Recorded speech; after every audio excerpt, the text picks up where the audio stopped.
मंजू, लक्ष कुठे तुझं? आम्ही आलो नसतो तर उतू केलं असतं दूध. आऊ ताईसाहेब, ते मी करणारच होते बंद. मंजू काय झालंय? आम्ही केव्हापासून ब्रेकफास्टची वाट बघतोय बाहेर. ब्रेकफास्ट पण आणून दिला नाहीस तू आम्हाला. काय झालंय? लगेच आणते मी. नाही नाही ठीक आहे. मंजू काही प्रॉब्लेम आहे का? हे बघ काही असेल तर सांग. ताईसाहेब आता काय सांगू तुम्हाला, मला ना रमाची लई काळजी वाटते हो. का काय झालं? अगे रमा ही एकटीच गाव सोडून जाणार होती. पण आता तिच्या घरच्यांनी समजानेच ठरवले की हे गाव सोडून कायमचं इथून निघून जायचं. खरं तर एका बाजूने मला आनंदच आहे, कारण दुसरीकडे जाऊन तिचं लई भलं होईल बघ. पण एका बाजूने लई वाईट वाटतंय हो. लई चांगले लोक माझ्यापासून दूर जातील बघा. बाईसाहेब, मला आई नाहीये, पर सरला मावशीनेच मला सांभाळलं. आईची माया दिली, मुलीसारखं जपलंय. पण आता तीच हे गाव सोडून जाणार, तिच्याशिवाय राहणं लई अवघड होईल. आणि रमा, ती आणि मी तर सख्या बहिणीत झालोय बघा. आता तिने मला लिहायला वाचायला शिकवलं, पण आता तीच हे गाव सोडून. मंजू अगं, रमा आणि तिच्या घरचे हे गाव सोडून जात आहेत, त्यामुळे तुला वाईट वाटणं साहजिक आहे. अगं तुलाच काय, मला सुद्धा खूप वाईट वाटतंय अगं. पण कसं आहे ना, जर ते हे सगळं विसरून नव्याने सुरुवात करायला जात असतील ना, तर खरंच खूप चांगलं आहे अगं. खूप सोसलंय अगं त्यांनी इथे, खूप त्रास झालाय, खूप भोगलंय. आणि माझी खात्री आहे, ते जिथे जातील ना तिथे त्यांना नक्की यश येईल बघ. आणि सगळ्यात महत्त्वाचं म्हणजे रमा जर हे गाव सोडून गेली तर रमा आणि प्रताप कधीच एकमेकांसमोर येणार नाहीत. आणि ह्याचा त्यांना भूतकाळ विसरायला खूप मदत होईल.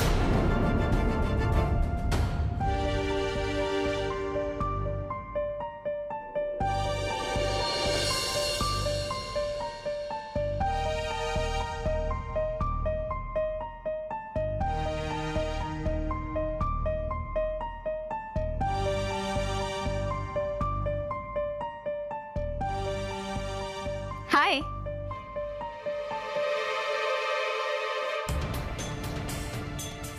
अरे बापरे, तू पुन्हा देवदास मोड मध्ये गेलेला दिसतोयस.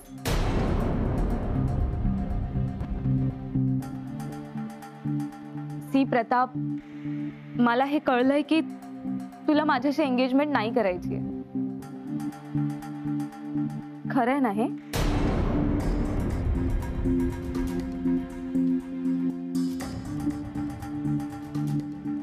कसं आहे ना की प्रताप, मी स्पष्टच बोलते तुझ्याशी. कदाचित माझ्या विरोधात कोणी तुझे कान भरले असतील, किंवा मी कशी वाईट आहे, माझ्या मनात कसं काही कटकारस्थान सुरू आहे हे कोणी सांगितलंही असेल. पण तुला एक सांगते, मला ना असं मनात एक बाहेर एक असं नाही वागता येत रे. मी तशी नाहीये. पण तरीही माझ्या हेतूबद्दल जर तुझ्या मनात काही शंका असेल तर प्लीज तू माझ्याशी स्पष्ट बोल. मनात काही ठेवू नकोस, बिनधास्त बोल. खरं तर ट्रान्सपरंटली बोलल्याशिवाय प्रॉब्लेम सॉल्व्ह होत नाही. पण प्रताप, जर तुझ्या मनात अजूनही रमा असेल आणि त्यासाठी तू मला नकार देत असशील तर प्रताप, दिस इज नॉट फेअर. प्रताप, काय ना की मला तुझ्यावर काही लादायचं नाहीये रे, पण प्लीज अंडरस्टँड, मी सुद्धा एक मुलगी आहे. माझ्या मॉम डॅडनी पण काही स्वप्न पाहिली आहेत माझ्यासाठी, आणि आता तर सगळी तयारी सुद्धा झाली आहे. पत्रिका छापलेल्या आहेत, एवढी कॉस्टली ड्रिंक पाठवली आहे त्यांनी, आणि पेपरमध्ये सुद्धा आपल्या लग्नाची बातमी छापून आली आहे प्रताप. आणि आता या क्षणी हे सगळं ना मला खूप विचित्र वाटायला लागलंय. मला ना खरं तर टेन्शन आलंय या सगळ्या गोष्टींचं. तुम्ही टेन्शन घेऊ नका. काय करू मग मी, तूच सांग ना. कसं टेन्शन घेऊ नको प्रताप? आग्रह करत नाहीये तुला, पण एक कळकळीची एवढीच विनंती आहे, प्लीज तू या सगळ्याचा पॉझिटिव्हली विचार कर. प्लीज मला समजून घे. माझ्याकडे अशी पाठ फिरवू नकोस. हवं तर मी पाय धरते तुझे. प्रताप प्लीज ऐक ना, मी काय सांग. असं काय करतायत? तुम्ही पाया नका पडू. प्रताप, मी तुझ्या प्रेमाचा पण खूप रिस्पेक्ट करते. प्लीज मला समजून घे प्रताप. मी माझ्या मॉम डॅडला कधीच दुःख केलं नाही. अरे आम्ही मिळून पाहिलेलं हे स्वप्न आहे प्रताप. तू नाही म्हणालास तर आमचं स्वप्न धुळीत मिळणार आहे. आणि आमचं रेप्युटेशन सुद्धा. प्रताप, प्लीज समजून घे मला. अहो मग एवढ्या आनंदाची बातमी अशी तोंड पाडून का देत आहे? रमा गाव सोडून जाते, चांगली बातमी आहे ना, चांगली गोष्ट आहे. आता लवकरात लवकर रियासारखी गुणी मुलगी आपल्या घरात सून म्हणून येईल. तसं नाही, पण ज्या कारणामुळे त्यांना जावं लागतंय त्याचं वाईट वाटतंय. हे असं त्यांच्या बाबतीत घडायला नको होतं. त्यांचं घर गेलं, फार वाईट झालं. माझी एक इच्छा होती. काय? आता ते इथून सगळं सोडून चाललेच आहेत ना, तर आपण थोडी त्यांना आर्थिक मदत करायची का नाही? कारण कसं आहे ना, त्यांनी आपल्या घरासाठी खूप केलंय हो. आर्थिक मदत त्यांना का? आपल्यासाठी त्यांनी खूप केलंय म्हणून. आपण जर हिशोब केला ना तर आपण त्यांना देण्यात कधीही भारीच आहोत, लक्षात ठेवून दे. आर्थिक मदत करायची आणि किती केलंय आपण त्यांच्यासाठी, किती मदत केली आहे त्यांना. आणि त्यांनी काय केलं आपल्यासाठी? आपली नालस्ती, गावात नाचक्की, प्रतापला बिघडवलं. प्रताप लांब गेला आपल्यापासनं, गावात अपुरुष धिंडावडे निघाले. आणि तुम्ही म्हणता आर्थिक मदत करूया त्यांना. वा, आर्थिक मदत तर नाहीच होणार. ती रमा जाते, तिला जाता जाता सुखाने पण जाऊ देणार नाही मी. अशी जन्माची अद्दल घडवीन तिला, आयुष्यभर लक्षात ठेवेल. काय लायकी आहे सांगा ना त्यांची. अहो पण ते आता चाललेत ना सगळं विसरून. मग तुम्ही का उगीच वाकड्यात शिरताय? हे बघा, आपल्याकडे शुभ कार्य आहे. तुम्ही हे असलं काहीतरी करण्याचा विचार सुद्धा करू नका.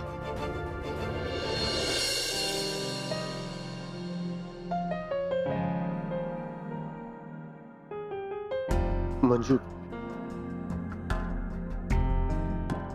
काय झालं छोटं? मला काही हवं होतं का? मला तुमची थोडी मदत हवी होती. खरं तर मी जे सांगतोय ते तुम्ही केलं तर माझ्यासाठी खूप मोठी मदत होईल. मदत नाही, माझ्यावर उपकारच होतील. अहो छोटे, मला कसं काय म्हणताय तुम्ही? तुम्ही सांगा ना, मी काय बी करेन. तुम्ही माझ्या आणि रमा यांची भेट घडून आणाल का? छोटे, मला मंजू, मगाशी मी सगळं ऐकलंय.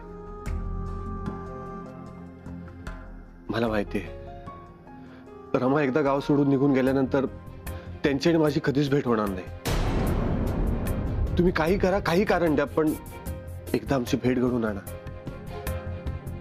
संध्याकाळी मी त्यांची हौदाजवळ वाट बघतोय. तुम्ही काही कारण सांगा, पण प्लीज त्यांना यायला सांगा. प्लीज.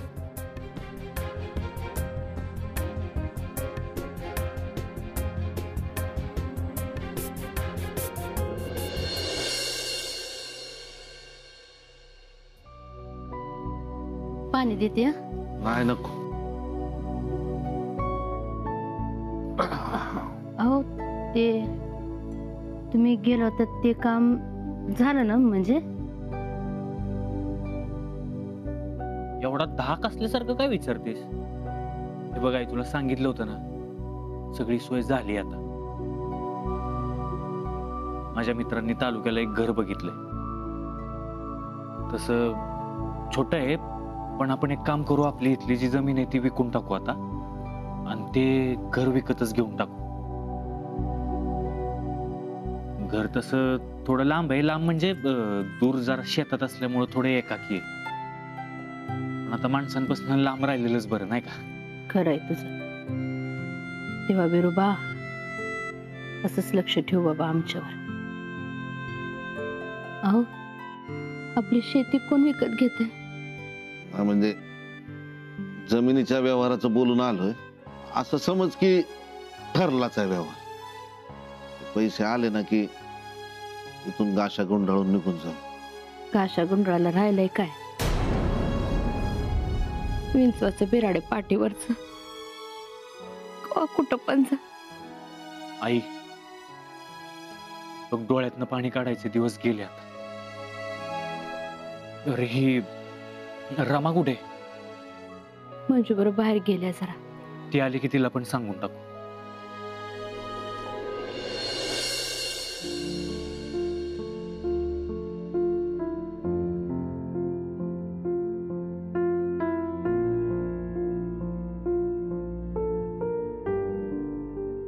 रमे, काय? तू आता ह्या गावात नसणार ही कल्पनाच करवत नाहीये ग मला. अगं आपण भेटलो काय, आपल्या जीवाभावाची मैत्री झाली काय, समजा ना जसंच्या तसं डोळ्यासमोर आहे माझ्या. इतकं काही घडून गेलं पण आपली मैत्री कधीच तुटली नाही ग. उलट आपलं नातं घट्ट होत गेलं. रमे, आता तू नसणार, कसं होईल काय माहिती. मंजू, अगं आपली मैत्री काय अशी आहे वे, हिम्या दूर कुठे गेली आणि ती संपली. उलट मला कधी इकडे यायला जमलं नाही नव, तर तूच येत जा तिकडे भेटायला. काय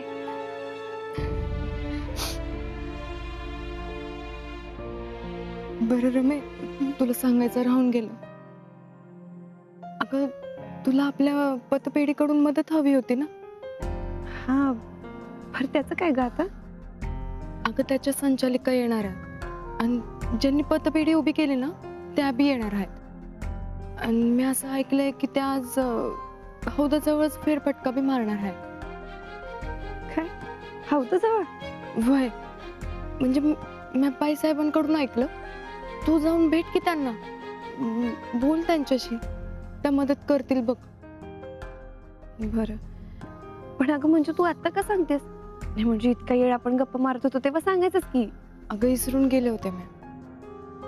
बरं ठीक आहे, मी भेटून येते त्यांना, पण त्या आधी मामीला जाऊन सांगून येते घरी. मी सांगते की जाऊन, तू जा तिकडे, तुमची चुकामुक नको व्हायला. बरं ठीक आहे, पण नक्की सांगशील ना? वय बरी येते.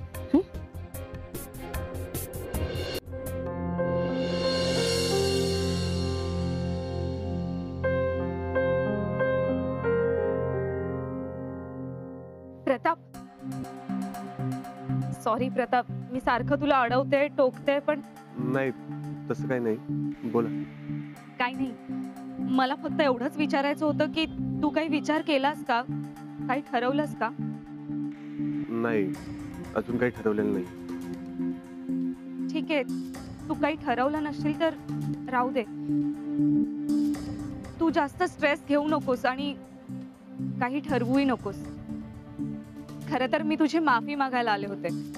माफी कशाबद्दल? मी आज सकाळी उगाच इमोशनल होऊन तुझ्याशी बोलले.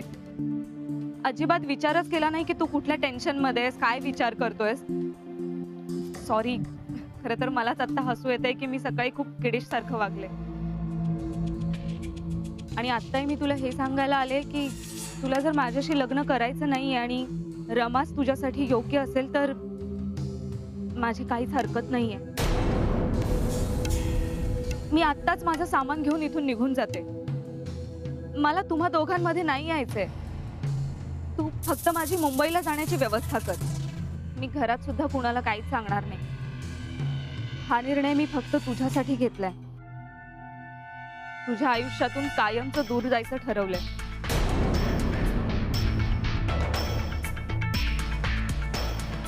रमा तर म्हणत होत्या ह्या खूप पातायंत्री आहेत. मी यांच्या मनात तर तसं काही नाहीये. ह्या खूप चांगले वागतायत.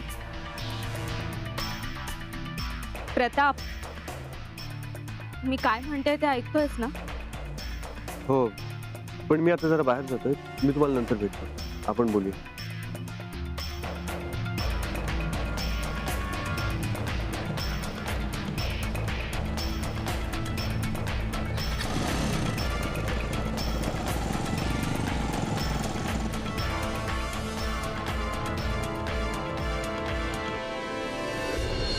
आतापर्यंत तुम्हाला इतकी कामं दिली, काय झालं त्याचं?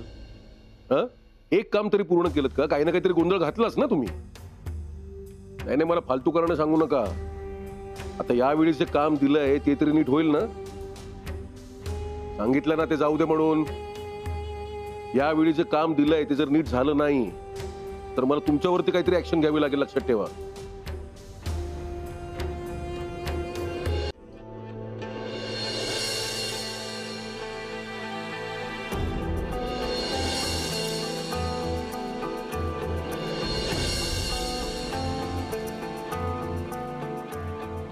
येऊन तर गेल्या नसतील ना? नाही नाही, मी इथेच वाट बघत बसते, येतीलच त्या.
पवन, अर्जुन,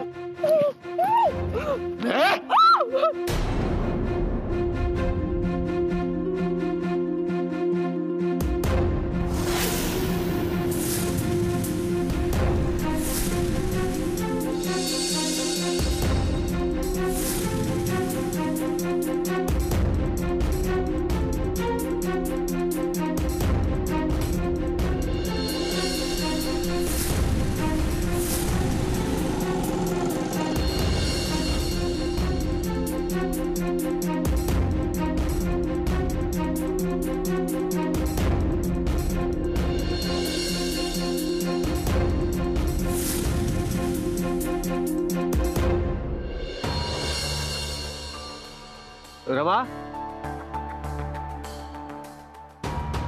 रमा,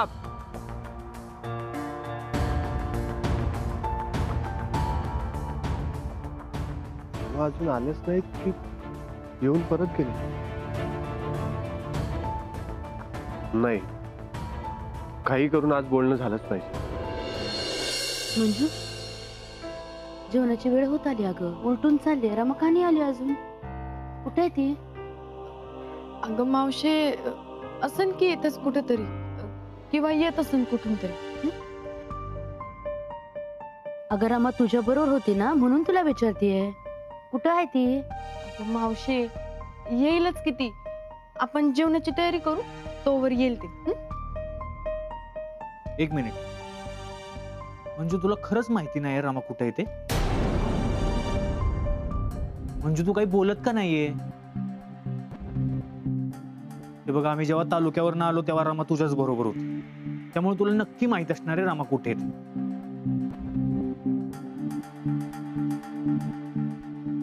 मंजू, माझ्याकडे बघ. मला का असं सारखं वाटतं आमच्यापासून काहीतरी लपवतीस तू? अगं बोल की, कुठे आहे रमा? ते रमा बाहेरच आहे, म्हणजे छोट्या मालकांसोबत आहे.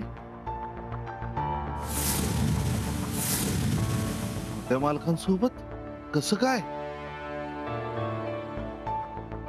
काय झालं?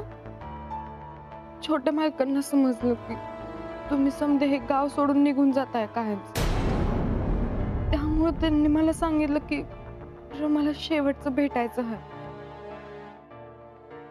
म्हणून मी रमाशी खोटं बोलले आणि तिला हौदाजवळ पाठवलं छोट्या मालकांना भेटायला. तर माझ्या कर्मा, म्हणजे अगं काय केलंस तू हे? आणि खोदून खोदून विचारल्यानंतर आम्हाला सगळं सांगतेस होय ग? म्हणजे अगं तू का असं वागतेस? छोट्या मालकांच्या मनात काय माहितीये ना तुला? अगं रमाला विसरायलाच तयार नाही येते. रमा तिकडे गेले, इतका वेळ झाला अजून आलेली नाहीये. कुठे घेऊन गेले तिला ते तर? दोघ जण कुठं गेले केवढ्यात पडेल अगं आपल्याला ते कळतंय का तुला काही पुन्हा एकदा होत्याचं नव्हतं हे सगळं काय करायचं आई तू थांब जरा मी रामाला बघून येतो घेऊन येतो तिला बरोबर मी जेवायला घेतो हा घशाखाली घास उतरते आमच्या जा बोलत बसू नको आलो. न खायच तू शब्बास सांगितलेलं काम फक्त झालं ना शब्बास मला वाटलं नेहमीसारखं तुझं नशीब जातंय की काय शेण खायला पण नाही त्यावेळेस काम फक्त केलं शब्बास आता तुझं मोबदला लवकरात लवकर तुझ्याकडे पाठवतो